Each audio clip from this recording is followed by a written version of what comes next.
Hello, welcome to Oxford Heirlooms. In this video, we'll be using this old-fashioned Singer buttonhole maker to make the 3/8 inch buttonholes along the back of the garment.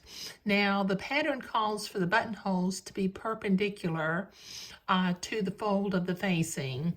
So I'm going to start, let's see, it doesn't really matter which one I start on.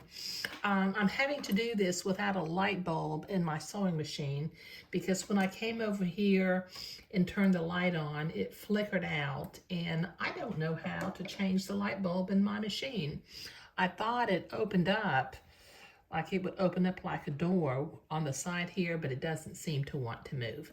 So I'll do the best I can.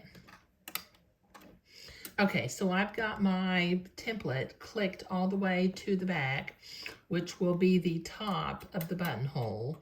So I'm going to bring the fabric in, keeping it perpendicular to the foot, the presser foot. Make sure it's perpendicular. And I'm going to drop my needle. Now I've got a little blue dot at the end, it'll be the top of the buttonhole, the right hand end when I bring it up. I'm going to drop my needle, drop my presser foot, and then I'm going to proceed to slowly sew a buttonhole. Let me see if I can get, there we go.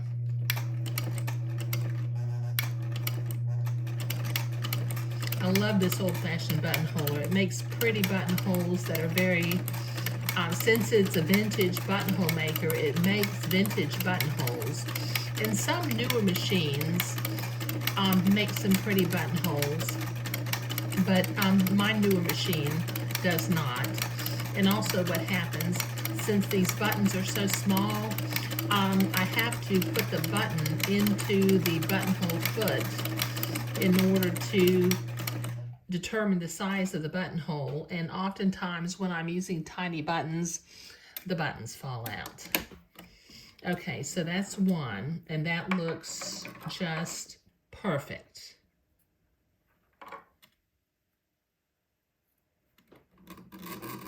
Pull my threads a little bit. Move to the next buttonhole. Can you see how pretty that looks? Isn't that just lovely? These buttonholers are available. You can buy them, I think, either on eBay or Etsy, or some of the sewing machine stores that have been in business for a while. They may have the buttonhole attachment also, but you'll probably have to get an older machine because I don't think you can attach it to newer machines, newer than about 1970, I think.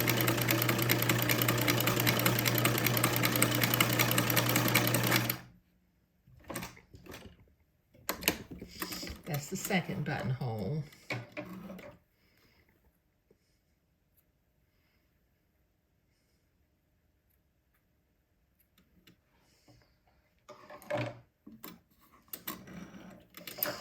Take it to the back again and do the third buttonhole. Just keep it perpendicular to the presser foot. Drop the needle into the little blue dot so I know where I'm beginning.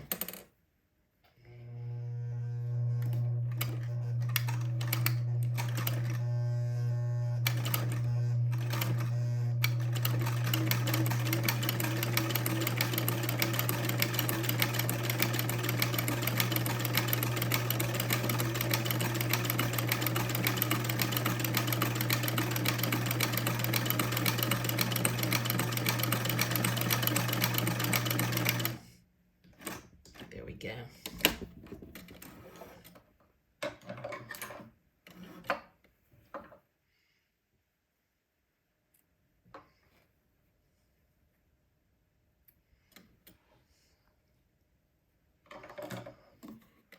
And one more. Let's click it to the back again.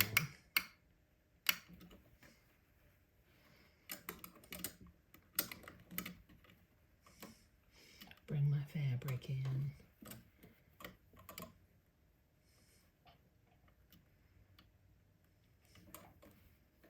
Make sure that I'm perpendicular on this top one. because I've only got fabric coming out one side of the presser foot this time. Okay, drop my needle, drop my presser foot, there we go. And proceed to make a buttonhole.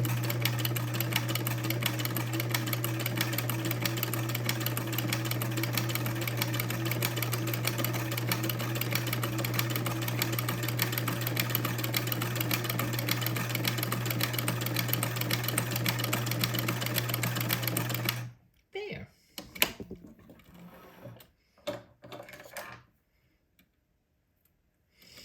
Okay, so we've got 4 buttonholes that are perfectly the same size in a nice, pretty, vintage shape. Okay, so that's what we were doing today, is we were making the buttonholes. In the next video, we'll begin to work on the front of the bubble and continue to construct it. But thank you.